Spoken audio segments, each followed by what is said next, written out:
lagi yung sulugin mo pa. What? Hindi.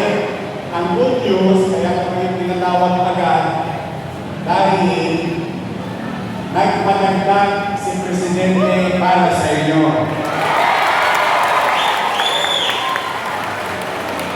Kaya, ang pagdating, sabi mo, kasulit natin yung papel para ay bigay natin sa lalong magaling ng panahon. Kaya, palapakan natin mga taga-MPSW. Sabi ko, wala sila na lang ng papel, kasi patawag na agad yung mga pinapanola para magkano yung mga pandagdag.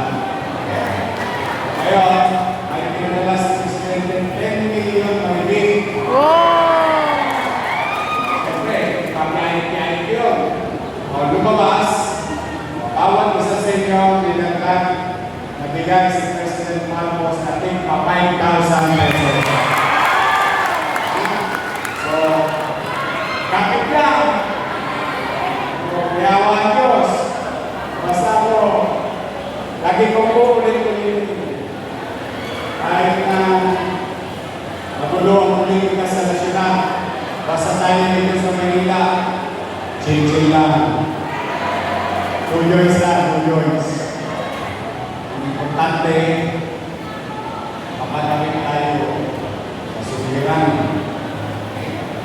sa pagsubok, at sa pamumuhay. Yun ang mahalaga sa akin. Kasi yun ay obligasyon ko sa inyo. Kaya kahit na manghimod ako ng manghimod ng wepax sa may wepax, okay na kasi nasa pakikinabangan ng taga-Maynila.